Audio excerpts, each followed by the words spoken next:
Hello everyone, this is आकाश आंगडाले और आप सभी का स्वागत है आपके अपने चैनल पे जिसका नाम है मैग्नेट ब्रेन्स हिंदी, जहां पर आपको मिलती है क्वालिटी कंटेंट एजुकेशन बिल्कुल फ्री ऑफ कॉस्ट। मतलब ये कि आपको किसी भी प्रकार का पैकेज या फिर कूपन खरीदने जैसी कोई भी बात यहाँ पर नहीं है स्टूडेंट्स। और मैं आप लोगों को पढ़ा रहा हूँ कक्षा 9वीं की रसायन विज्ञान, जिसमें आज हम टारगेट कर रहे हैं और समझ रहे हैं हमारा अध्याय क्रमांक 3, जिसका नाम है परमाणु एवं अणु। और जिसमें आज हम ये पढ़ने वाले हैं स्टूडेंट्स कि अणु क्या होता है। बात समझ में आ रही है? इसके पहले जो है हमने परमाणु के बारे में देखा था, परमाणु द्रव्यमान क्या होता है ये समझा था, किस प्रकार से जॉन डाल्टन, महर्षि कर्णाद और भी बहुत सारे वैज्ञानिकों ने अणु और परमाणु के बारे में अपना सिद्धांत और विचार व्यक्त किए थे। वो सारी चीजें हम पहले से देख चुके हैं। बात समझ में आ रही है? तो अब हम ऐसी चीज की तरफ चलते हैं जिसको हम दैनिक जीवन में कई बार देखते हैं। मतलब ये कि हम देखते हैं, ध्यान से देखिए, हम अजीब अजीब सी चीजों को दैनिक जीवन में देखते हैं जिनको हम उपयोग करते हैं। बहुत सारी ऐसी चीजें होती हैं जिनको हम उपयोग नहीं करते हैं।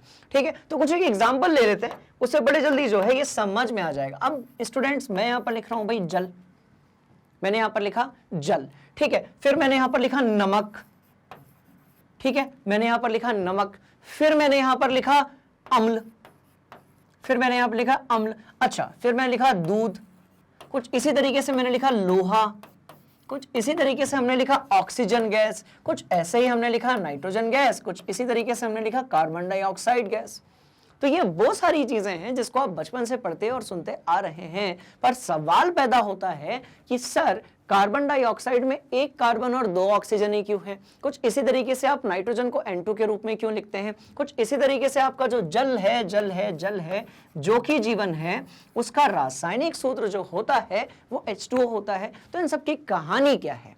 बात समझ में आ रही है? तो हम आज ऐसी चीजों को पढ़ने वाले हैं जो हमारे आसपास पाई जाती हैं, और आज उन सारी चीजों को हम देखेंगे रसायन विज्ञान के नजरिए से।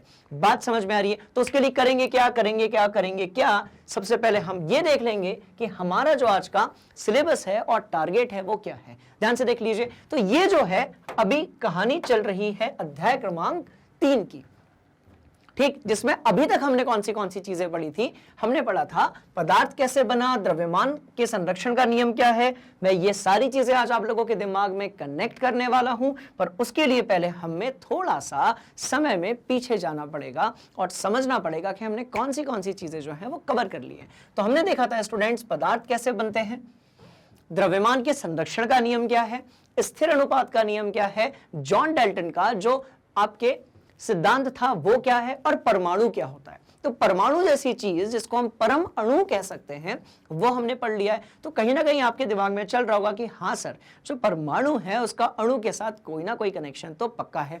ठीक है, तो ये कहानी हमारी अब तक थी।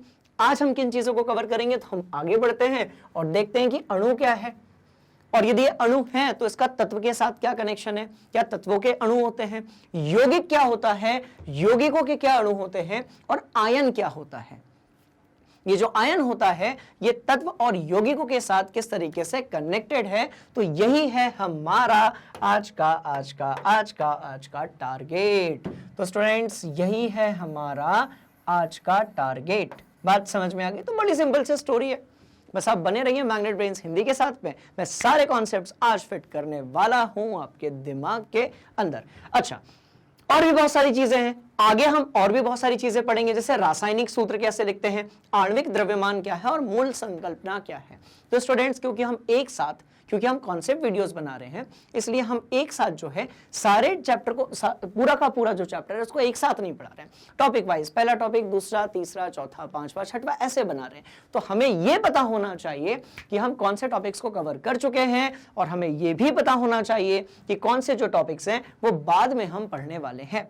चलिए, तो ये था हमारा क्या भाई, ये तो भूत था, ये भविष्य है इस पाठ का, और जो वर्तमान है वो है अणु क्या है। बात समझ में आ गई? तो स्टार्ट करते हैं आज की क्लास और समझते हैं कि जो अणु होता है वो क्या होता है, कैसे वो यौगिक का निर्माण करता है, कैसे जो है वो आयनों का निर्माण करता है, और रसायन विज्ञान का जो आधार है वो किस प्रकार से अणु और परमाणु में छिपा हुआ है। तो आप क्या करेंगे, जैसा कि मैं हमेशा कहता हूं, किसी भी चैप्टर को स्टार्ट करने से पहले बनाते हैं थोड़ा सा माहौल। क्या कहते हो? पहले बनाते हैं थोड़ा सा माहौल। तो आप जल्दी से जो है इसको अपनी कॉपी में डिजाइन कर लीजिए, नोट कर लीजिए, और हम चलते हैं अणु क्या है उस तरफ। बात समझ में आ गई? चलो तो जल्दी से स्क्रीनशॉट लिया जाएगा, इसको अपनी कॉपी में नोट किया जाएगा और हम चल रहे हैं हमारे आज के टारगेट की तरफ, जिसका नाम है अणु क्या होते हैं। बात समझ में आ गई? तो चलिए आपको मैं लेकर चलता हूं बहुत सारे अणुओं की दुनिया में। तो आपने ये देखा होगा कि हमारे आसपास ये सारी चीजें पाई जाती हैं। अब सवाल पैदा होता है कि सर ये जो चीजें होती हैं इनका सूत्र इस तरीके से क्यों होता है? तो देखिए, इसके लिए जो जिम्मेदार है वो है आपका परमाणु।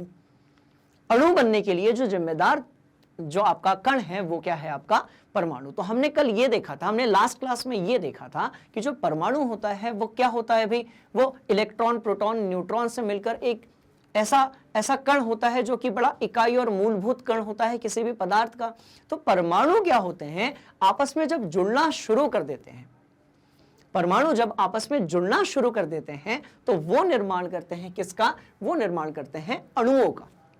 देखो, जैसे यहां पर हाइड्रोजन का जो परमाणु था वो ऑक्सीजन के साथ जुड़ गया। कुछ ऐसे ही यहां पर ऑक्सीजन का एक परमाणु ऑक्सीजन के दूसरे परमाणु के साथ जुड़ गया। कुछ ऐसे ही यहां पर कार्बन का एक परमाणु ऑक्सीजन के दो परमाणुओं के साथ जुड़ गया।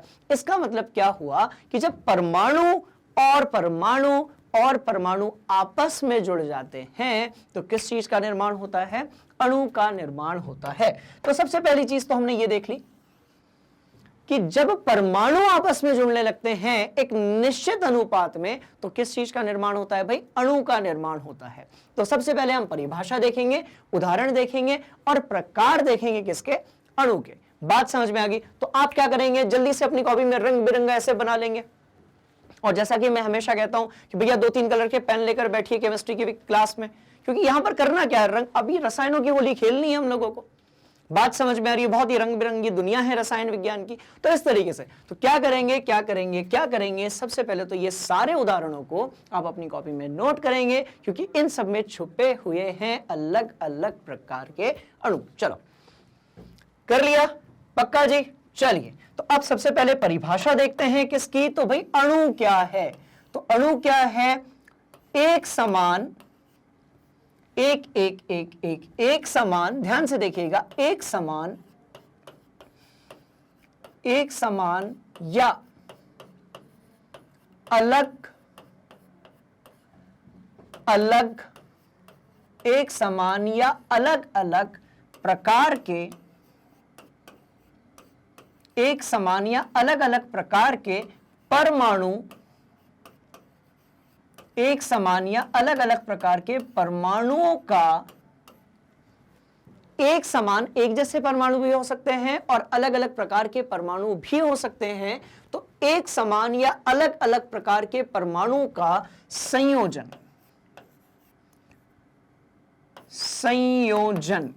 क्या कह सकते हैं? संयोजन,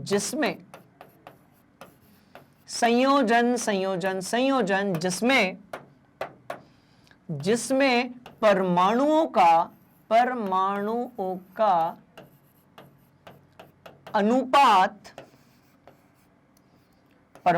का अनुपात जो है वो कैसा रहेगा? तो वो रहेगा निश्चित। कैसा रहेगा स्टूडेंट्स? तो ये रहेगा आपका निश्चित।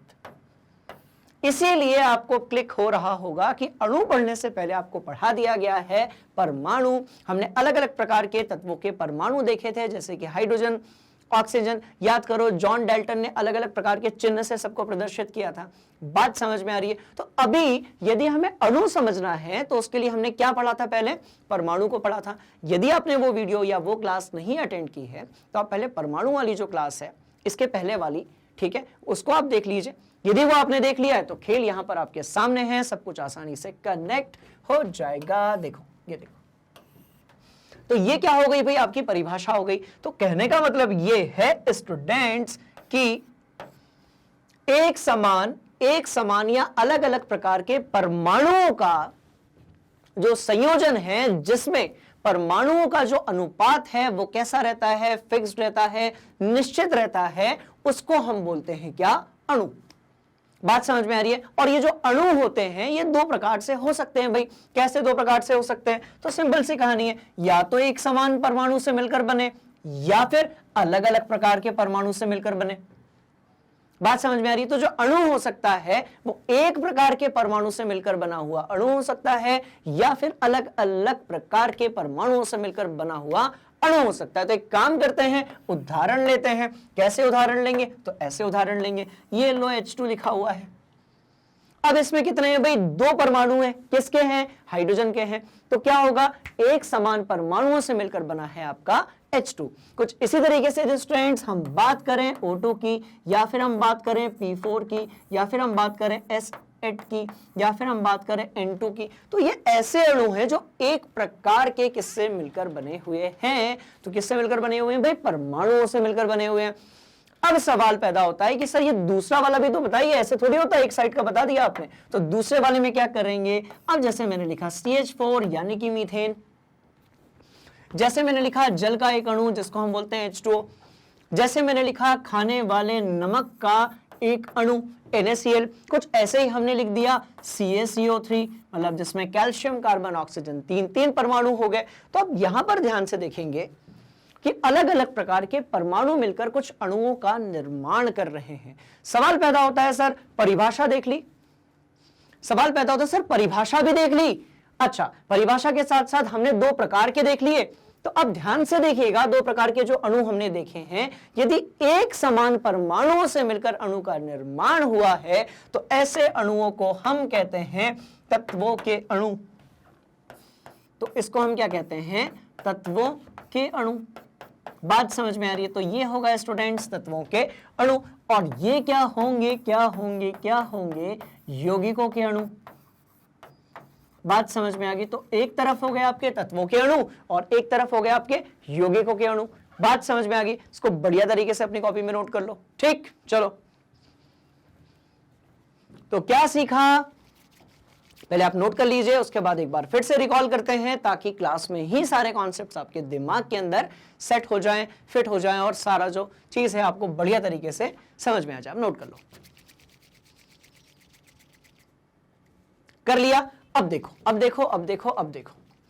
तो हमने ये देखा कि एक समान या अलग अलग प्रकार के परमाणुओं का जब सुनियोजित तरीके से एक निश्चित अनुपात में क्या होता है भाई? संयोजन होता है। तो जो चीज आपको मिलती है उसको हम क्या कहते हैं? अणु कहते हैं स्टूडेंट्स। ठीक है, अणु कैसे हो सकते हैं भाई? एक समान वाले मिले तो ऐसे बनेंगे, क्या बोलेंगे? तत्वों के अणु बोलेंगे। अलग अलग प्रकार के परमाणुओं से यदि मिलकर बना हुआ है तो हम बोलेंगे यौगिकों के अणु। बात समझ में आ गई? चलिए, तो ये प्रकार देख लिए, परिभाषा देख ली। अब सवाल पैदा होता है कि अणु बनते क्यों हैं? सवाल पैदा होता है कि जो अणु होते हैं वो बनते क्यों हैं? ठीक है, तो वो देख लेते हैं, है ना। तो अणु क्या है ये तो हमने देख लिया, हम डिटेल में देखेंगे तत्वों के अणु के बारे में और यौगिकों के अणुओं के बारे में। ठीक, चलो नोट कर लिया है यदि आपने, तो हम बढ़ रहे हैं आगे। और सवाल पैदा होता है, सवाल यह है कि अणु क्यों बनते हैं? अणु क्यों बनते हैं? अणु अणु अणु अणु क्यों बनते हैं? चलिए, एक चीज तो क्लियर हो गई कि परमाणु छोटा होता है और अणु बड़ा होता है। परमाणु जो है वो छोटा होता है और अणु कैसा होता है स्टूडेंट्स? बड़ा होता है। सिंपल सी कहानी है। अब पूछा गया है कि आपके जो अणु हैं वो क्यों बनते हैं भाई? बताइए ना। तो अब इसके पीछे की कहानी है परमाणु, क्योंकि जिस चीज से निर्माण हो रहा है वहीं पर हम जाएंगे इस सवाल का जवाब खोजने के लिए। तो इसका जो आंसर है वो है परमाणु की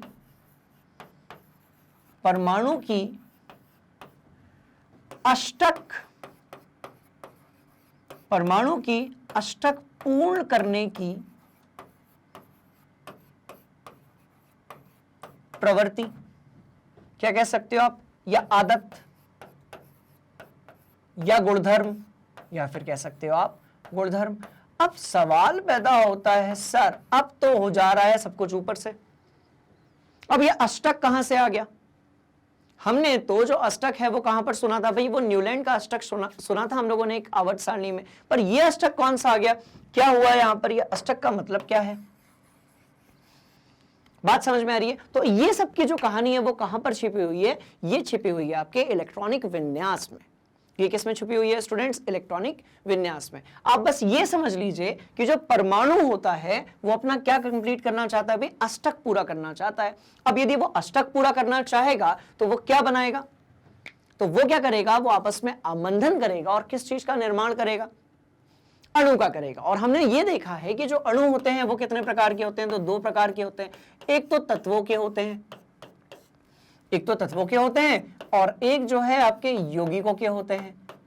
तो एक तत्वों के हो गए और दूसरे कौन से हो गए? यौगिकों के हो गए। बनेंगे कैसे? परमाणु जब अष्टक पूर्ण करना चाहेगा तो बनेंगे। बात समझ में आ गई? तो एक काम करते हैं, एक बढ़िया सा जो कॉन्सेप्ट है वो समझ लेते हैं, बना लेते हैं, तो उससे आपको ये क्लियर हो जाएगा कि तत्व कैसे बना, यौगिक क्या होता है, तत्वों के अणु क्या होते हैं, यौगिक के अणु क्या होते हैं और किस प्रकार से जो है अभिक्रिया होती है। बात समझ में आ गई? तो आप पहले भी इसको लिख लीजिए, इसको पहले लिख लीजिए आप, उसके बाद उदाहरण लेंगे, बढ़िया तरीके से 3-4 क्वेश्चंस लगाएंगे, तो उससे क्या होगा कि वो जो चीज है वो आपके दिमाग के अंदर बढ़िया तरीके से सेट हो जाएंगी। ठीक है, रटेगा नहीं कोई भी स्टूडेंट, है ना? चलो नोट कर लो, कर लिया। चलिए अब कुछ एक परमाणुओं के बारे में पढ़ते हैं जिनसे हम बनाने वाले हैं अणु। बात समझ में आ गई? तो कैसे करेंगे, कैसे करेंगे, कैसे करेंगे? ध्यान से देखो, पहले इसको आप नोट कर लो। नोट कर लिया है? चलिए अब हम थोड़ा सा बढ़ते हैं आगे, क्योंकि अणु क्या है ये समझना बहुत जरूरी है। तो एक काम करते हैं स्टूडेंट्स, हम आते हैं कुछ एक परमाणुओं के पास, हम चलते हैं कुछ परमाणुओं के पास में, क्योंकि परमाणु जो है वो आपस में मिलकर क्या बनाते हैं भाई? अणु बनाते हैं। तो हमने क्या किया, हमने एक तरफ कुछ एक परमाणु ले लिए, जैसे हाइड्रोजन ले लिया, ऑक्सीजन ले लिया, नाइट्रोजन ले लिया, कार्बन ले लिया, सोडियम ले लिया, क्लोरीन ले लिया, पोटेशियम ले लिया, कैल्शियम ले लिया। ठीक है, अब ध्यान से देखो, तो ये सारी चीजें जो हैं हमने यहां पर ले लिए, कुछ एक परमाणु हमने ले लिया। अब क्या होगा, ये परमाणु आपस में मिलेंगे, किस प्रकार मिलेंगे वो अलग कहानी है, पर जब ये परमाणु आपस में मिलेंगे तो ये निर्माण करेंगे किसका? अणुओं का निर्माण करेंगे। कैसे करते हैं? अब ध्यान से देखो, अब जैसे हाइड्रोजन ने हाइड्रोजन के साथ मिलकर H2 बना लिया, हाइड्रोजन ने हाइड्रोजन के साथ मिलकर H2 बना लिया। अच्छा एक काम करते हैं, इसको थोड़ा सा सीक्वेंस में कर लेते हैं। पहले एक समान परमाणुओं को जोड़ते हैं।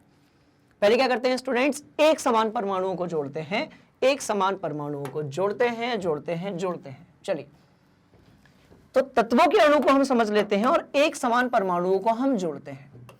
ठीक है, जब एक समान, कंफ्यूज नहीं होना है, जब एक समान परमाणु जो होते हैं वो आपस में जुड़ते हैं, आपस में एक निश्चित अनुपात में, निश्चित अनुपात में जुड़ते हैं, निश्चित अनुपात में जब एक समान परमाणु आपस में एक निश्चित अनुपात में जुड़ते हैं, तब निर्माण होता है किसका? तब निर्माण होता है अणु का, या तत्वों के अणु का हम कह सकते हैं, तत्वों के अणु का। चलो अब इसी चीज को हम समझ लेते हैं। ठीक है, इसी चीज को हम समझ लेते हैं और थोड़ा सा डिटेल में। चलो यहां पर आ जाओ, एक काम करते हैं, कुछ एक और परमाणु लेते हैं, तो उससे क्या होगा, इस चीज को समझना बड़ा आसान हो जाएगा। तो रुको रुको रुको रुको रुको रुको रुको रुको रुको, इस बादल को यहां से हटाते हैं और बनाते हैं कुछ एक और, जैसे फास्फोरस हो गया, सल्फर हो गया, क्लोरीन लिख लिया था हमने, फ्लोरीन हो गया। चलो इतना काफी है, इतना काफी है। ठीक है, इतने में तो मजा आ जाएगा। बात समझ में आई? अब कहानी क्या चल रही है, एक समान परमाणुओं को आप यदि आपस में जोड़ेंगे निश्चित अनुपात में, तो आपको कौन सी चीज मिलेगी? आपको मिलेंगे तत्वों के अणु। तो बहुत सारे ऐसे तत्व होते हैं जो अणु के रूप में पाए जाते हैं। बात समझ में आ रही है? तो यहां पर हम लोग आ गए। अब जब यहां पर स्टूडेंट्स हम लोग आए तो हमने ये देखा हाइड्रोजन हाइड्रोजन के साथ मिल रहा है H2, तो ये एक प्रकार का तत्वों का अणु हो गया। तो हम इसको लिखेंगे तत्वों के अणु।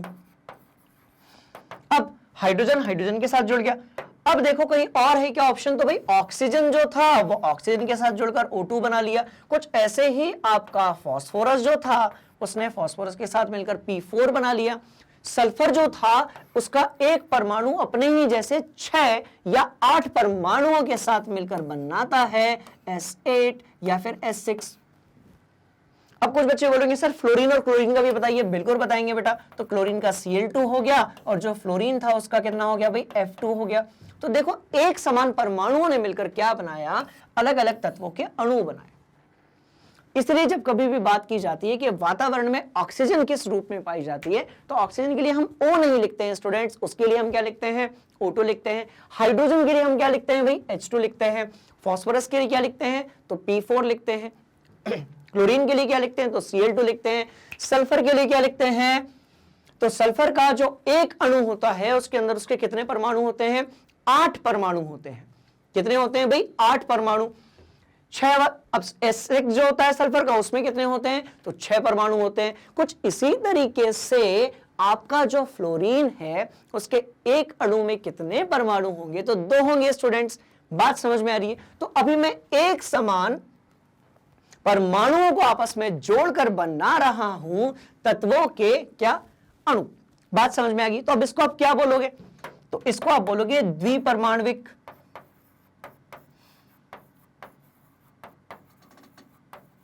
परमाणविक। तो आप इसको क्या बोलोगे भाई, द्विपरमाणविक। 2 हैं, यहां पर 2 हैं तो इसको भी आप क्या बोलोगे, आप बोलोगे द्विपरमाणविक। पर जब आप, और क्लोरीन भी ऐसा ही होगा आपका, पर जब आप P4 की बात करोगे तो बताइए कितने परमाणु हैं इसमें, 4। तो क्या बोलेंगे आप, चतुपरमाणविक। क्या बोलेंगे, तो हम बोलेंगे चतु चतु चतु, और ये हो जाएगा चतुपरमाणविक। कहानी समझ में आ रही है। तो इतनी सी कहानी है। अच्छा, इसकी जब हम बात करेंगे तो हम बोलेंगे अष्ट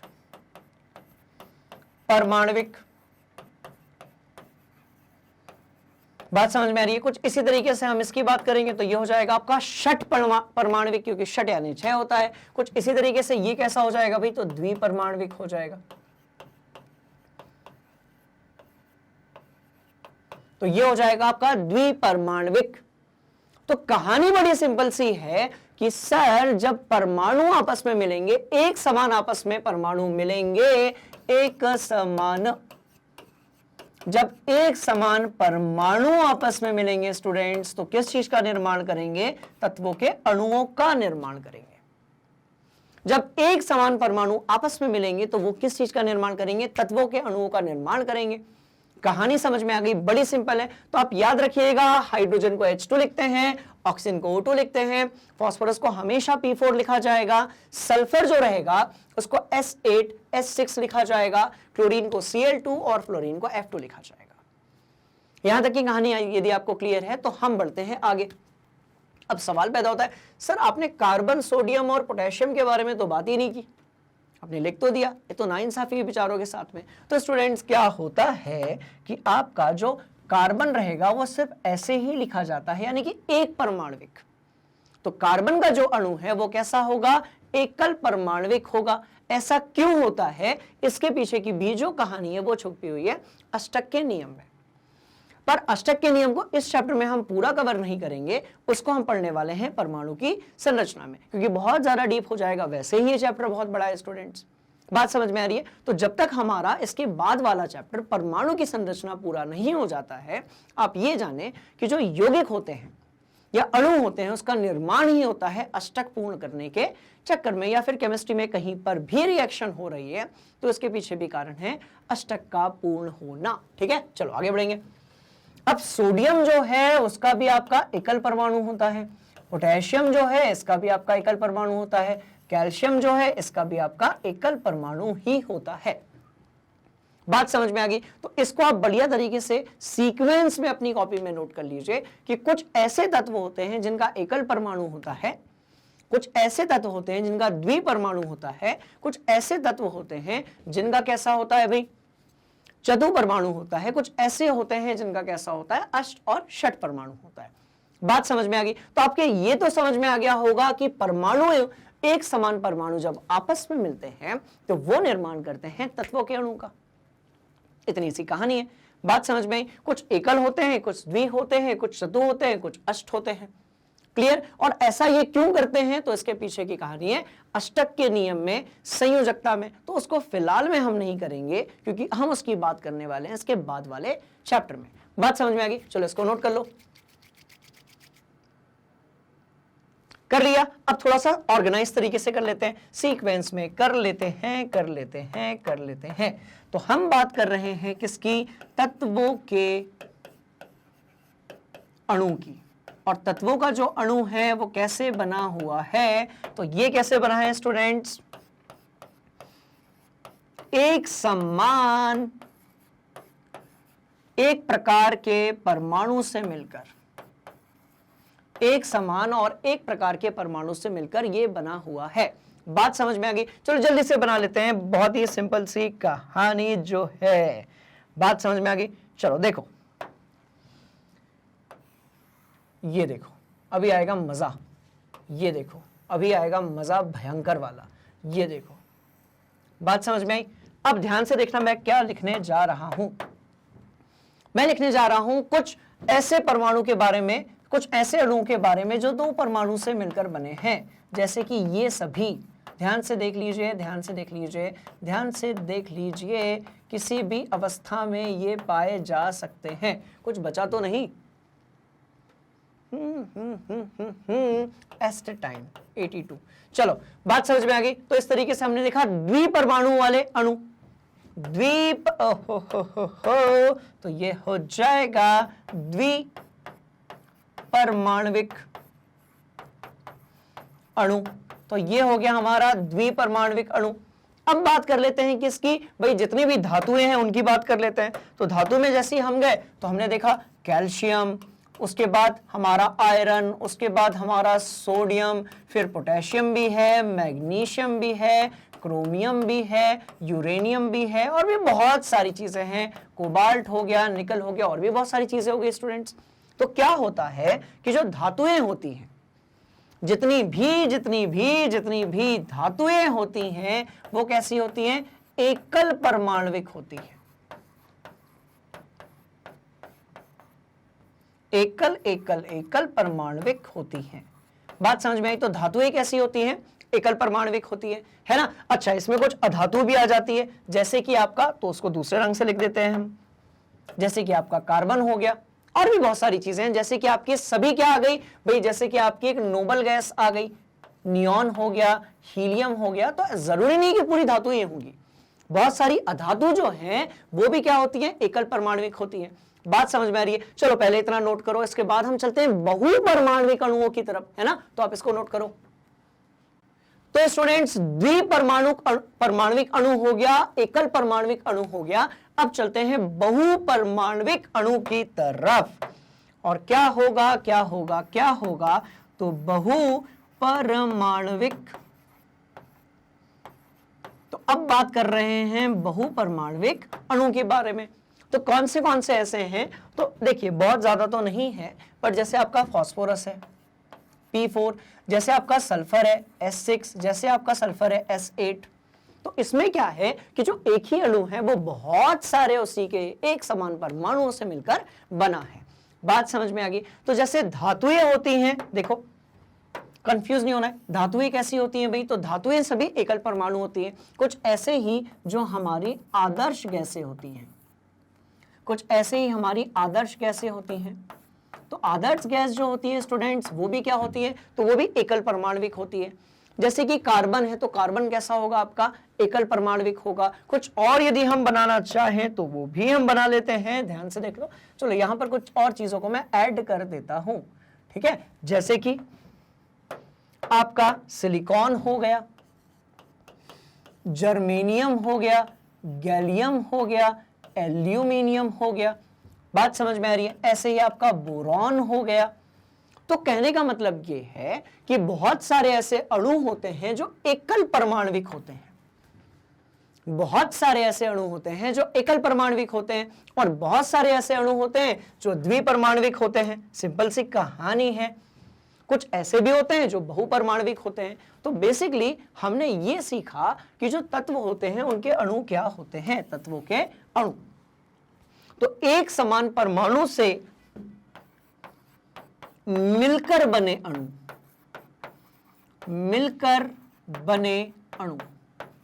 और क्यों मिले भाई? तो इसके पीछे की कहानी क्या है? इसके पीछे की कहानी है अष्टक का नियम, जिसको मैं बार बार बता रहा हूं कि इस अध्याय में हम नहीं पढ़ने वाले हैं। बात समझ में आ गई? चलो तो ध्यान से इसको अपनी पूरी कॉपी में नोट कर लीजिए, क्योंकि यहां से कई चीजें आपसे पूछ ली जाएंगी। बात समझ में आ गई? चलो इसको नोट करो, बढ़ रहे हैं आगे। ओके स्टूडेंट्स, तो अब आपने ये तो समझ लिया कि भाई जो तत्व होते हैं उसके अणु क्या होते हैं, किस प्रकार से एक समान के परमाणु आपस में मिलते हैं और तत्वों के अणुओं का निर्माण करते हैं। अब इस कहानी को थोड़ा सा और आगे लेकर चलते हैं। अब हम ये जान लेते हैं कि यदि अलग अलग प्रकार के परमाणु आपस में मिल रहे हैं तो क्या होता है। यदि अलग अलग प्रकार के परमाणु जो है एक निश्चित अनुपात में आपस में मिल रहे हैं तो क्या होता है। एक समान परमाणु मिल रहे थे तो तत्वों के अणु बने थे।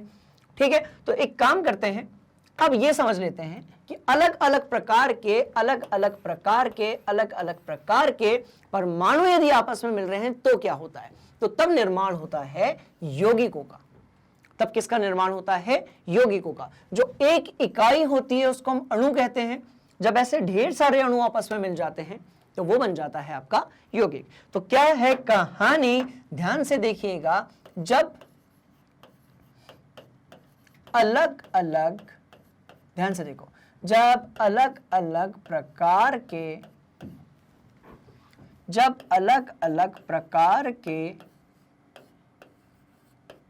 परमाणु आपस में निश्चित अनुपात में, ऐसा नहीं कि कुछ भी मिला दिया, 10 कार्बन ले लिए, 50 हाइड्रोजन ले लिए, 50 1 करोड़ आपने ऑक्सीजन ले लिए। अब आपने कहा कि सर आपको तो मिलाना है अलग अलग प्रकार के परमाणुओं को, तो ऐसे नहीं। तो जब अलग अलग प्रकार के परमाणु को आपस में निश्चित अनुपात में मिलाया गया। किस में मिलाया गया भाई? तो निश्चित अनुपात में मिलाया गया। तो हमने नहीं मिलाया, वो मिल गए। ठीक है, और उन्होंने अपने आप ही निर्माण कर लिया किस चीज का भाई? तो अणुओं का। किसके अणुओं का? तो यौगिकों के अणुओं का।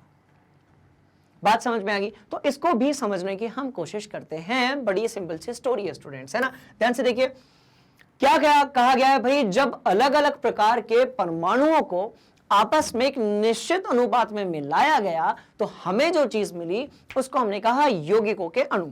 अब इसको समझेंगे कैसे? तो इसको हम ऐसे समझेंगे जैसे हमने यहां पर समझाया। किसके बारे में भाई? आपके तत्वों के अणुओं के बारे में। अब हम बात करेंगे यौगिकों के अणुओं के बारे में। चलो, यौगिक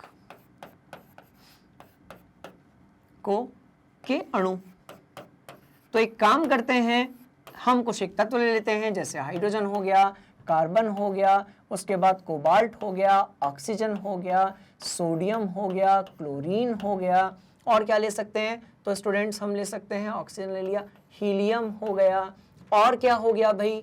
तो आप पोटेशियम ले लीजिए, कैल्शियम ले लीजिए, है ना, और आयरन ले लीजिए।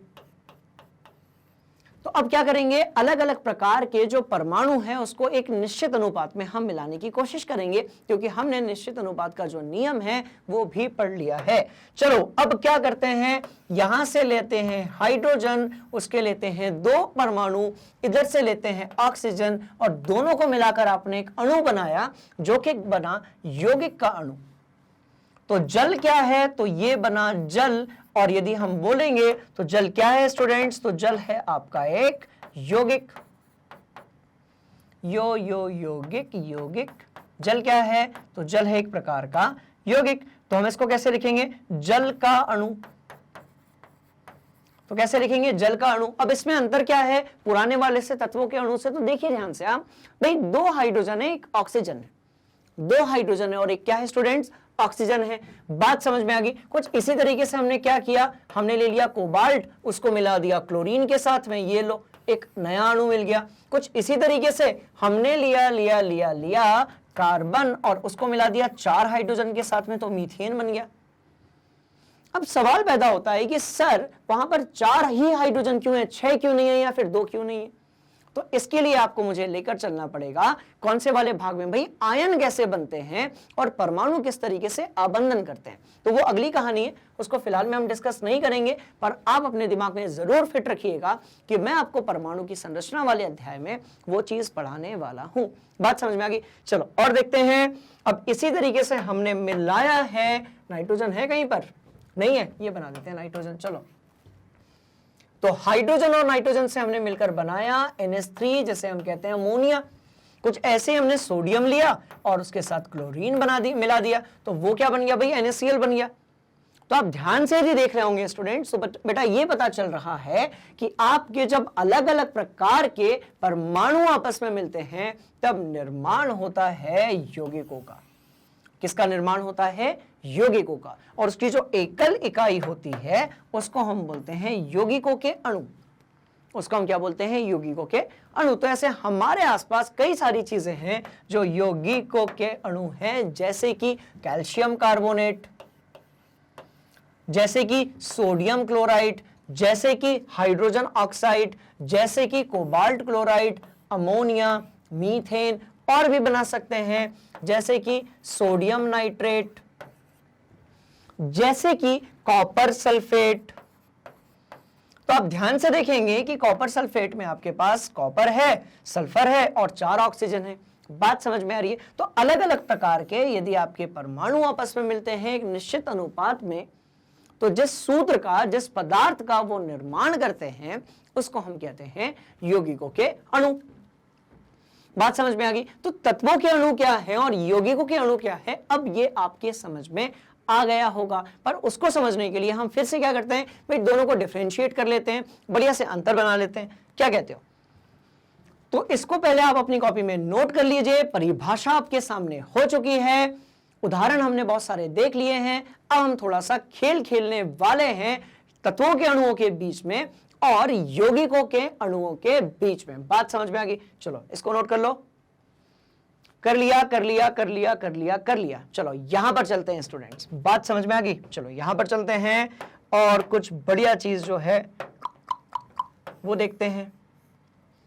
चलो ध्यान से देखना, ध्यान से देखना, ध्यान से देखना, ध्यान से देखना। अभी सब कुछ आपके समझ में आ जाएगा। ध्यान से देखो, ये लो, ये लो, ठीक है, और ये बना दिया मैंने यहां पर, ये इस तरीके से। अब क्या करेंगे, क्या करेंगे, क्या करेंगे? तो ध्यान से देखिएगा भाई, मैं यहां पर लिख रहा हूं H2O, यहां पर लिख रहा हूं O2, इस जगह पर लिख रहा हूं हीलियम, यहां पर लिख रहा हूं N2, फिर लिखा है CaCO3।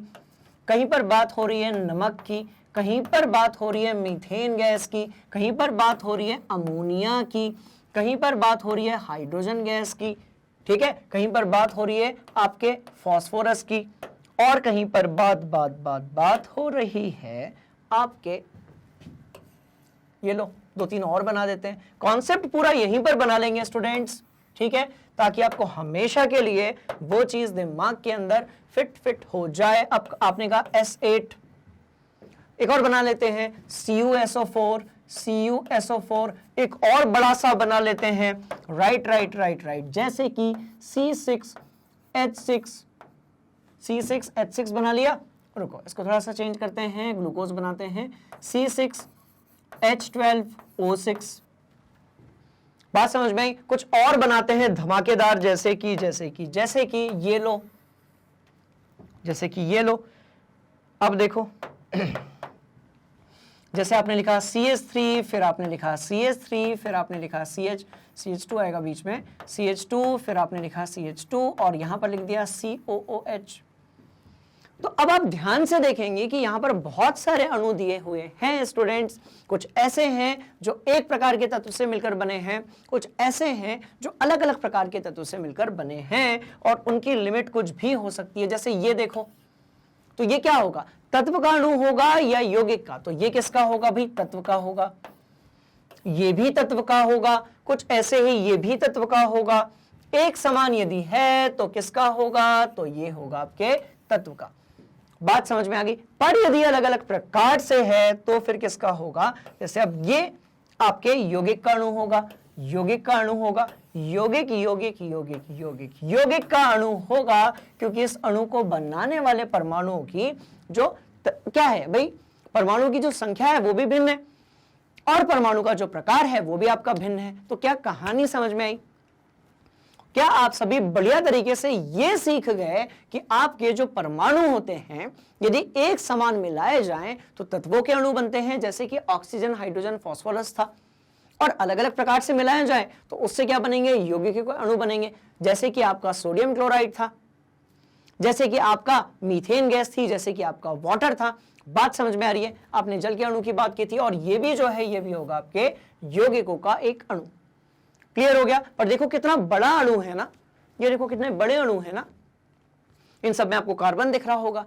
इसीलिए कक्षा 10वीं में एक पाठ पढ़ाया जाता है कार्बन और उसके यौगिक। तो कुछ अणु बहुत बड़े होते हैं, कुछ बहुत छोटे होते हैं। बात समझ में आ रही है? इसीलिए स्टूडेंट्स केमिस्ट्री को समझने के लिए हमें बहुत अच्छे से पता होना चाहिए अणुओं के बारे में और परमाणुओं के बारे में। बात समझ में आ गई तो इसको भी नोट कर लिया जाए। ठीक, बढ़िया तरीके से नोट कर लो। चलो, हो गया। चलिए अब बढ़ते हैं आगे। तो हमने क्या क्या सीख लिया? तो बेसिकली हमने ये सीख लिया कि अणु क्या होते हैं, किस तरीके से परमाणुओं से वो मिलकर बनते हैं, क्यों एक निश्चित अनुपात में ही मिलते हैं, ये सस्पेंस है, इसको भी ओपन कर देंगे। ठीक, अब चलते हैं इन चीजों की तरफ। देखो यहां पर हमने देखा था बहुत सारे अणुओं के बारे में। ठीक है, अब सवाल पैदा होता है कि सर आपने ये बताया था कि जो परमाणु होता है, जो परमाणु होता है या अणु होता है वो किससे मिलकर बना है भाई? प्रोटॉन से, इलेक्ट्रॉन से और न्यूट्रॉन से। अब यदि हम उसमें इलेक्ट्रॉन की मात्रा में कोई परिवर्तन कर दें तो क्या होगा? बात समझ में आ रही है? तो यहां पर चलते हैं, इसको हटाते हैं और अब एक सवाल लिखते हैं। ठीक है, एक क्या लिखते हैं स्टूडेंट्स? एक सवाल लिखते हैं। ध्यान से देखना, इसको भी मत देखना, एक सवाल लिखते हैं। और सवाल क्या है कि यदि यदि यदि यदि यदि किसी अणु या परमाणु, यदि किसी अणु या परमाणु से, ये इलेक्ट्रॉन लिखा हुआ है, ठीक है, पूरा नहीं लिख रहा हूं, इलेक्ट्रॉन निकाल लिए जाएं, निकाल लिए जाएं या उसमें इलेक्ट्रॉन डाल दिए जाएं तो क्या होगा? सबसे पहली बात तो ये कि सर इलेक्ट्रॉन क्या है? तो भाई तीन ऐसे मूलभूत कण होते हैं जो किसी भी परमाणु का निर्माण करते हैं। उनमें से एक है इलेक्ट्रॉन, दूसरा है प्रोटॉन और तीसरा है न्यूट्रॉन। ठीक है, चलो तो अब क्या बोला गया है, ध्यान से देखना। यदि किसी अणु या परमाणु से इलेक्ट्रॉन निकाल लिए जाएं या फिर उसमें इलेक्ट्रॉन डाल दिए जाएं तो क्या होगा? ठीक है, तो क्या होगा, तो क्या होगा, तो क्या होगा? तो निर्माण होगा, निर्माण होगा। और किसका निर्माण होगा? तो निर्माण होगा आयन का। किसका निर्माण होगा स्टूडेंट्स? तो आयन का निर्माण होगा। अब सवाल पैदा होता है कि सर इलेक्ट्रॉन डालेंगे तो किस प्रकार का आयन बनेगा और इलेक्ट्रॉन बाहर निकालेंगे तो किस प्रकार का आयन बनेगा? तो इसको भी हम समझ लेते हैं। बात समझ में आ गई? तो चलिए इसको समझने के लिए हम चलते हैं बहुत सारे आयनों के पास में, बहुत सारे आयनों के पास में। तो आयन क्या होता है? किसी अणु या परमाणु से आप यदि इलेक्ट्रॉन बाहर निकाल लेते हो या आप उसमें इलेक्ट्रॉन डाल देते हो, बात समझ में आ रही है? तो वो निर्माण करता है किसका? आयन का। क्लियर हो गया? तो हम अणुओं वाले आयन जो हैं वो भी देखेंगे और हम परमाणु वाले जो आयन हैं स्टूडेंट्स वो भी देखेंगे। अब परमाणु क्या है? तो एक प्रकार का जो तत्व है। अणु क्या है? तो अलग अलग प्रकार के तत्व और एक प्रकार के तत्व दोनों हो सकते हैं। बात समझ में आ रही है? तो इस तरीके से हम देखने वाले हैं आयन। जब भी किसी अणु में या फिर किसी परमाणु में आप यदि इलेक्ट्रॉन का आदान प्रदान करते हैं, कुछ इलेक्ट्रॉन्स निकाल लेते हैं या कुछ इलेक्ट्रॉन्स डाल देते हैं, तो जिस चीज का निर्माण होता है वो कहलाता है आपका ion, ion, ion, ion, ion. बात समझ में आ गई? तो आयन की परिभाषा सबने देख ली, पर सिर्फ परिभाषा से काम चलने वाला नहीं है, हम देखेंगे बहुत सारे उदाहरण। बात समझ में आ गई? चलो, तो मैं आपको लेकर चलता हूं आयनों के बारे में, ठीक है। अब ध्यान से देखो आयन कैसे बनते हैं, ये बड़ी इंपॉर्टेंट चीज है। आयन तो बन गए, एक तरफ भाई प्लस आयन है, एक तरफ माइनस आयन है। बात समझ में आ रही है? तो यहां पर हम आएंगे, पर उसके पहले हम बनाएंगे अपना एक कॉन्सेप्ट।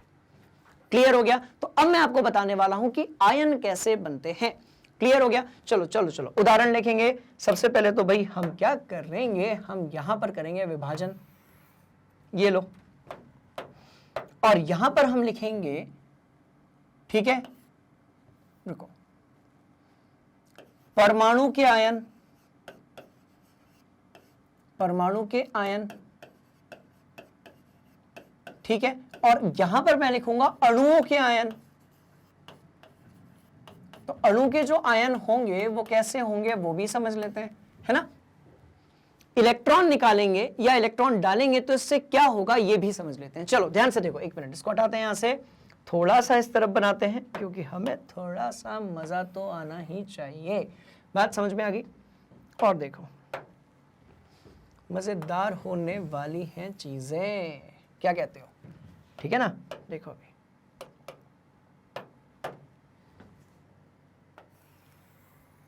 चलो ये लो, ठीक है, और ये लो, चलो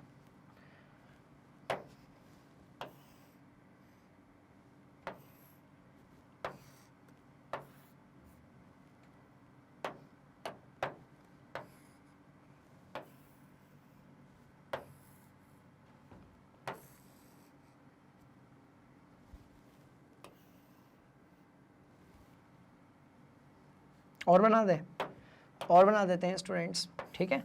सीख रहे हैं तो अच्छे से ही सीखेंगे, बढ़िया तरीके से सारे कॉन्सेप्ट्स को दिमाग के अंदर सेट करेंगे, ठीक है। चलो, तो एक तरफ है हमारे पास परमाणु के आयन, है ना, देखना, एक तरफ है हमारे पास परमाणु के आयन, दूसरी तरफ है हमारे पास अणुओं के आयन। और हमने ये देखा था कि जो अणु होते हैं वो दो प्रकार के होते हैं। जो अणु होते हैं वो कितने प्रकार के होते हैं? तो भाई दो प्रकार के होते हैं। कौन से? तो ध्यान से देख लो, तत्वों के अणु, तो तत्वों के अणु हो गए, और कौन से हो गए भाई? यौगिकों के अणु हो गए। तो यौगिकों के अणु, बात समझ में आ रही है? तो एक तरफ तत्वों के अणु है और दूसरी तरफ क्या है भाई? यौगिकों के अणु है। Clear clear clear clear clear. तो अब ध्यान से देखना, एकल परमाणु लेते हैं सबसे पहले और देखते हैं। तो मैंने क्या किया, एक परमाणु लिया, परमाणु लिया, परमाणु लिया H, और मैंने कहा हाइड्रोजन ने एक इलेक्ट्रॉन दान कर दिया। अब जैसे हाइड्रोजन ने एक इलेक्ट्रॉन दान किया तो उसके ऊपर आ गया प्लस। अब सवाल पैदा होता है, सर इलेक्ट्रॉन दान करेगा तो प्लस क्यों आएगा? सॉरी, सवाल पैदा होता है कि इलेक्ट्रॉन यदि वो दान करेगा तो उसके पास धन आयन क्यों आएगा? बात समझ में आ रही है? तो इसको भी समझ लेते हैं। कहां पर? तो थोड़ा पीछे जाकर यहां पर। बात समझ में आ गई? देखो देखो देखो देखो देखो देखो, इलेक्ट्रॉन दान करने पर, क्योंकि इलेक्ट्रॉन कैसा होता है तो उसको भी बना लेते हैं स्टूडेंट्स।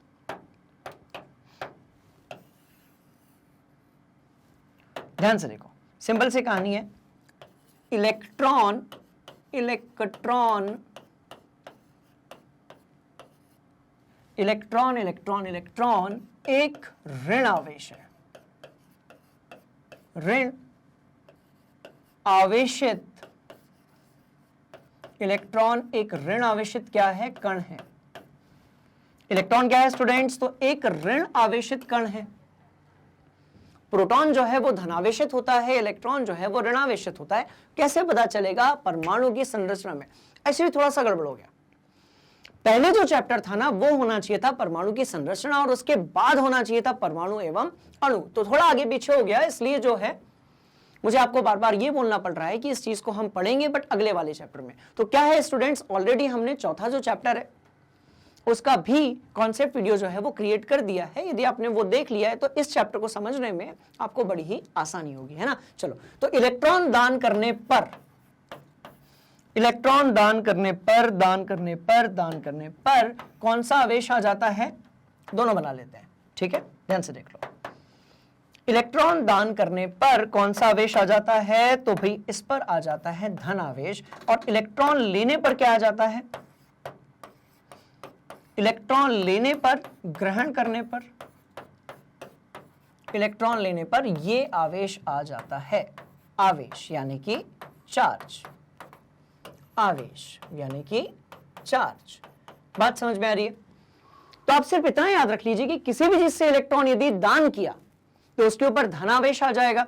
कहीं से भी इलेक्ट्रॉन यदि आपने ले लिया तो उसके ऊपर ऋण आवेश आ जाएगा। देखो दिख रहा होगा, इन सभी ने इलेक्ट्रॉन दिए हैं, इलेक्ट्रॉन देने के कारण इनके ऊपर धनावेश आ गया। जिन्होंने इलेक्ट्रॉन ले लिए हैं उनके पास कैसा आ गया भाई? ऋणावेश आ गया। बात समझ में आ रही? तो किसी भी परमाणु से, अणु से, तत्व से, यौगिक से यदि इलेक्ट्रॉन दान किए गए हैं तो उसके ऊपर क्या लिखा रहेगा? धनावेश लिखा रहेगा। यदि इलेक्ट्रॉन ग्रहण किए गए हैं तो उसके ऊपर क्या लिखा रहेगा? ऋणावेश लिखा रहेगा। बात समझ में आ रही है? एकदम इजी कहानी है। चलिए अब बढ़ते हैं आगे। तो ये देखो, तो इसीलिए हाइड्रोजन ने क्या किया था स्टूडेंट्स? आप ध्यान से देखिएगा, हाइड्रोजन ने इलेक्ट्रॉन दिया था इसलिए वो हो गया धनायन। कैल्शियम ने भी 2 इलेक्ट्रॉन दिया था इसलिए उसके ऊपर +2- हो गया। पर वहीं के वहीं जो फ्लोरीन था उसने 1 इलेक्ट्रॉन ले लिया। कुछ ऐसे ही आपका जो ऑक्सीजन है उसने 2 इलेक्ट्रॉन ले लिए। 2 इलेक्ट्रॉन क्यों दिए? 1 इलेक्ट्रॉन क्यों दिया? 1 इलेक्ट्रॉन लिया या 2 इलेक्ट्रॉन क्यों लिए? इसकी जो कहानी है वो छुपी हुई है फिर से वही बात संयोजकता में और अध्याय क्रमांक 4 में। ठीक है, चलो और भी देख लेते हैं। जैसे एल्यूमिनियम है ये 3+ हो गया। और भी देख लेते हैं जैसे सोडियम है Na+ हो गया। और भी देख लेते हैं जैसे जैसे जैसे क्लोरीन है माइनस हो गया। और भी देख लेते हैं जैसे नाइट्रोजन है -3 हो गया। जैसे आपका बोरॉन है -3 हो गया, +3 भी हो सकता है। ठीक है, कुछ इसी तरीके से और हम देख लेते हैं परमाणु के आयन। तो जैसे आपका Cu है +2 हो गया। कुछ ऐसे ही आपका कैल्शियम है, कैल्शियम लिख लिया था, बिल्कुल लिख लिया था। रुको 1 मिनट। तो पोटेशियम है प्लस हो गया। कुछ ऐसे ही आपका जो आयरन है वो +2 हो गया। बात समझ में आई? तो हुआ क्या? परमाणु से निकलने लगे इलेक्ट्रॉन, परमाणु से निकलने लगे इलेक्ट्रॉन तो उनके पास आ गया धनावेश। परमाणु से निकलने लगे यदि इलेक्ट्रॉन तो उनके पास आ गया धनावेश। यदि उन्होंने इलेक्ट्रॉन ले लिया तो उनके पास आ गया है ऋणावेश। बात समझ में आ गई? तो ये किसके लिए था? ये थे आपके परमाणु के आयन।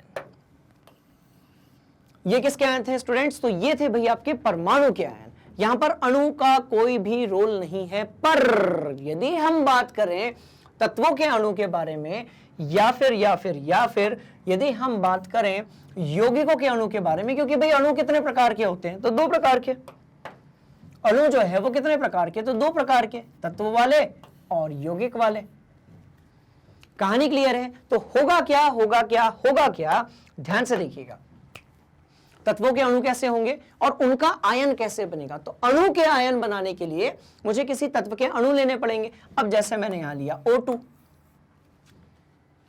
अब इस O2 ने क्या किया भाई? इलेक्ट्रॉन ग्रहण कर लिए। जब इसने 2 इलेक्ट्रॉन ग्रहण किए तो ऐसा आ जाएगा। मान लेते हैं इसी O2 ने 1 इलेक्ट्रॉन ग्रहण किया तो ऐसा आ जाएगा।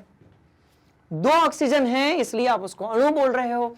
सिर्फ 1 होता तो आप उसको ऑक्सीजन ही बोलते, परमाणु ही बोलते। बात समझ में आई? कुछ इसी तरीके से हो गया N2 2+, कुछ इसी तरीके से हो गया O2 2+, कुछ इसी तरीके से हो गया H2 2-, कुछ ऐसे ही हो गया आपका, क्या हो गया भाई? तो H2 +1।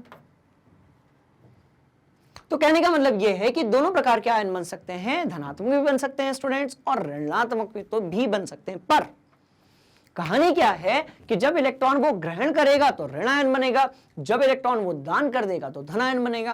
पर आपने एक चीज देखी होगी यहां पर कि जो आपके तत्वों के अणु बन रहे हैं उसमें अणु जो है उसमें एक ही प्रकार का आप क्या मिल रहा है भाई? परमाणु मिल रहा है। तो आप कंफ्यूज मत होइए। देखिए इसमें सिंगल ऑक्सीजन है इसलिए परमाणु का आयन है।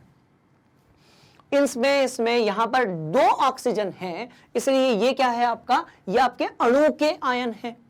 बात समझ में आ गई? अब बात करते हैं यौगिकों के आयन की। तो अब मैंने लिखा है यहां पर SO4 और फिर 2-। तो क्या हुआ यौगिकों के आयन में? तो ये एक प्रकार का यौगिक हो गया। क्यों हो गया भाई? SO4।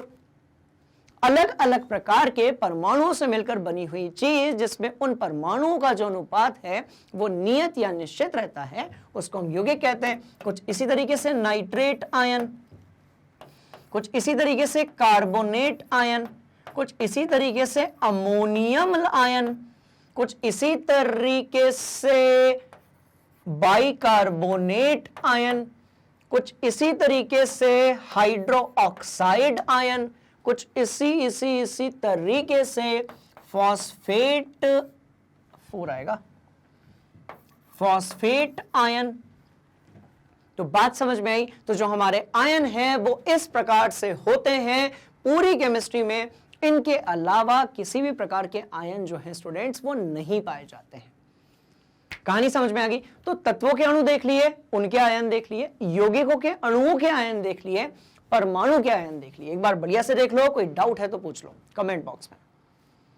बात समझ में आ गई। तो इस तरीके से जो कहानी है वो बड़ी ही इंटरेस्टिंग है। तो क्या समझा, अणु कैसे बनते हैं, तत्वों के अणु क्या होते हैं, यौगिकों के अणु क्या होते हैं, और आयन जो होते हैं वो कैसे बनते हैं। तो आयन परमाणु से भी बन सकते हैं, दोनों प्रकार के बन सकते हैं, धन ऋण। आयन जो है तत्वों के अणु से बन सकते हैं, धन ऋण। आयन जो है यौगिक के अणु से बन सकते हैं, धन और ऋण। बात समझ में आ गई। तो इसको बढ़िया से अपनी कॉपी में आप नोट कर लीजिए। हम बढ़ रहे हैं आगे। ठीक, इसको आप नोट करिए, हम बढ़ रहे हैं आगे। तो स्टूडेंट्स, आयन समझ लिया, अणु समझ लिया, परमाणु समझ लिया, पहले समझ लिया परमाणु, यौगिक समझ लिए। ये सारी चीजें जो हमने समझ ली, इसको एक बार हम जल्दी जल्दी रिकॉल कर लेते हैं। पहले तो आप इसको नोट कर लो जो कि आपने कर लिया है, ठीक है। ये भी आप देख लो, इलेक्ट्रॉन जो है वो क्या है भाई, एक ऋण आवेशित कण है। इलेक्ट्रॉन के दान करने पर धनावेश आएगा। भाई नेगेटिविटी किसी चीज से निकालोगे तो ऑटोमेटिकली वो कैसा हो जाएगा, पॉजिटिव हो जाएगा। इलेक्ट्रॉन ग्रहण करने पर ऋण आवेशित आएगा। मतलब ये कि जिसके ऊपर माइनस है, नेगेटिव है, उसने इलेक्ट्रॉन को क्या किया होगा भाई, ग्रहण किया होगा। जिसके ऊपर धन है उसने इलेक्ट्रॉन का त्याग किया होगा। बड़ी सिंपल सी स्टोरी है, ठीक है। चलो ये देखो, ये भी हम सीख गए कि कौन से जो हैं तत्वों के अणु हैं और कौन से जो हैं वो यौगिकों के अणु हैं। और कुछ सीखा हमने, तो बिल्कुल हमने सीख लिया कि आपके यौगिकों के अणु कैसे बनेंगे। और कुछ सीखा हमने तत्वों के अणु कैसे बनेंगे। देखो बढ़िया से स्क्रीनशॉट ले लो। यौगिक के अणु कैसे बनेंगे वो देख लिया, तत्वों के अणु कैसे बनेंगे वो भी देख लिया। और कुछ देखा क्या, तो हमने ये देखा कि जो हमारा आज का टारगेट था उसको बढ़िया तरीके से हमने क्या कर लिया, अचीव कर लिया, पूर्ण कर लिया। बात समझ में आ रही है स्टूडेंट्स। तो अब क्या है कहानी, सब कुछ क्योंकि हमने समझ लिया है, इसलिए अब आपको वेट होगा इस वाले भाग का। अब आप ये चाहते हैं कि सर जैसे हमने ये वाले पोर्शन को बढ़िया तरीके से कवर किया, हम कुछ ऐसे ही अब कवर करेंगे, रासायनिक सूत्र क्या होता है, आणविक द्रव्यमान क्या होता है, मोल संकल्पना क्या होती है, इस वाले भाग को हम कवर करने की कोशिश करेंगे। बात समझ में आ रही है। तो कैसे करेंगे, इंटरेस्टिंग सी कहानी है। उसके लिए करना क्या होगा आपको, इस क्लास को तो हम यहीं पर खत्म करते हैं। उसके लिए आपको जाना होगा गूगल पर और सर्च करना होगा मैग्नेट ब्रेन्स हिंदी। और वहां पर जब आप जाएंगे तो आपको जो है सब कुछ मिलेगा बिल्कुल free of cost. Free of cost मतलब ऐसा बिल्कुल नहीं है, 1-2 चैप्टर तक आपको फ्री पढ़ाया जाएगा, फिर आपसे बोला जाएगा अब आप जो है कूपन खरीदिए या फिर पैकेज खरीदिए। ऐसा कुछ नहीं होता है स्टूडेंट्स मैग्नेट ब्रेन्स हिंदी पर। आपको यहाँ पर मिलेंगी चीजें बिल्कुल फ्री ऑफ कॉस्ट। आप कक्षा 9वीं में है, आपने क्लिक किया, आपको जो भी विषय पढ़ना है आप वहां पर क्लिक कर दीजिए। सब कुछ क्वालिटी कंटेंट के साथ में आप लोगों के सामने है, बिल्कुल फ्री ऑफ कॉस्ट। मान लेते हैं आपने केमिस्ट्री स्टार्ट की, आपने उस पर क्लिक किया, तो क्लिक करने के बाद क्या होगा इस प्लेटफॉर्म पर आपको हर चीज पढ़ाई जाती है पूरे डिटेल में। मतलब ये कि हमारे पास बहुत सारे हैं topic wise videos, concept videos, NCERT one shot revision, NCERT solutions, MCQ questions, exemplar questions और भी बहुत सारी चीजें, जैसे कि इंपॉर्टेंट क्वेश्चंस, जैसे कि प्रीवियस ईयर क्वेश्चंस, जैसे कि मैग्नेट ब्रेन्स का जो आपका सैंपल पेपर होता है वो। इतना करने के बाद आपकी प्रैक्टिस इस लेवल पे हो जाती है कि आपकी परीक्षाओं में यदि आपसे कुछ भी पूछा जाए तो वो बढ़िया तरीके से आपको बन जाता है। बात समझ में आ गई। फुल कोर्स पर क्लिक कीजिए, सब कुछ बिल्कुल फ्री है, निःशुल्क है, क्वालिटी कंटेंट के साथ में। ऐसा नहीं कि निःशुल्क है तो कुछ भी बना के डाल दिया। देखो हमने कितनी प्रैक्टिस की आज आयनों को समझने के लिए, अणुओं को समझने के लिए, और इसकी पहली कक्षाओं में परमाणु को समझने के लिए। बात समझ में आ गई। चलो क्लिक किया, आगे बढ़ेंगे। बस आगे बढ़ना ही है, बिल्कुल आगे बढ़ना है। और कैसे, सिलेबस स्टार्ट, पेन कॉपी लेकर बैठ जाइए, रंग बिरंगे पेन ले लीजिए और रसायन विज्ञान का पूरा पूरा मजा लीजिए स्टूडेंट्स। बात समझ में आ गई? चलिए और आगे बढ़ते हैं और एक महत्वपूर्ण जानकारी जो है वो आप लोगों को देते हैं कि यदि आप कक्षा 6वीं से लेकर कक्षा 12वीं तक, कक्षा 6वीं से लेकर कक्षा 12वीं तक किसी भी कक्षा के विद्यार्थी हैं, आप किसी भी बोर्ड में हैं, आपका कोई भी विषय है, आपको किसी भी टॉपिक में कोई परेशानी है, तो उसका सॉल्यूशन मौजूद है मैग्नेट ब्रेन्स हिंदी पर। बात समझ में आ रही है? तो मैं आपको अगली कक्षा में मिलता हूं अगले कॉन्सेप्ट के साथ में। तब तक के लिए आप मैग्नेट ब्रेन्स हिंदी को लाइक कीजिए, शेयर कीजिए और सब्सक्राइब कीजिए। मिलते हैं अगली क्लास में, तब तक के लिए thank you so much students, thank you so much.